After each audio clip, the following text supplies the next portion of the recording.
Assalomu alaykum. Bu so'nggi yordam chaqiruvi videosidir.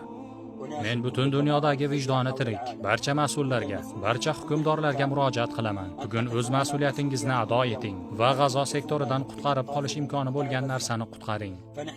Chunki biz hozir muqarrar halokat sari ketmoqdamiz.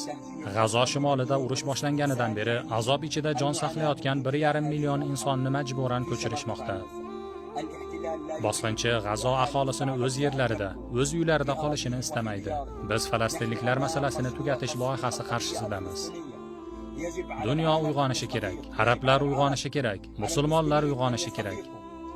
Bu ehtimol bizning oxirgi chaqirig'imiz va oxirgi yordam so'rovimizdir. Bosqinchilar G'azo sektorini butunlay vayron qilish va uning aholisini to'liq ko'chirishga kirishmoqda. Bu dunyodagi barcha sharaf egalari uchun oxirgi xabardir. Allohga qasamki, shahidlarimizning qoni sizlardan hisob so'raydi. Allohga qasamki, bizlarni yordamsiz qoldirgan, holatimizga ko'z yumgan va hech narsa qilmagan har bir kishini la'nat ta'qib qiladi. G'azo uchun hech narsa qilmagan har bir odamni. Bugun G'azo muqarrar halokat bilan yuzma-yuz. Bugun aholilarni majburan ko'chirish Zaytun, Jabaliya va Sabra mahallalarida boshlangan. Bugun harbiy texnikalar oldinga yurib va hamma joyga hujum qilmoqda.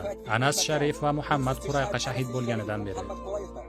Bugungacha bosqinchi G'azoda juda katta jinoyatlar qildi, ammo ular ommaviy axborot vositalarida ko'rsatilmagan. Hech kim ularni ko'rmagan. Bugun butun dunyodagi mashhurlar o'z mas'uliyatlarini ado etib, o'z sahifalarini ishlatishlari, mazlum, ochlik va suvsizlikdan qiynalayotgan bu xalqning holatini yetkazishlari kerak.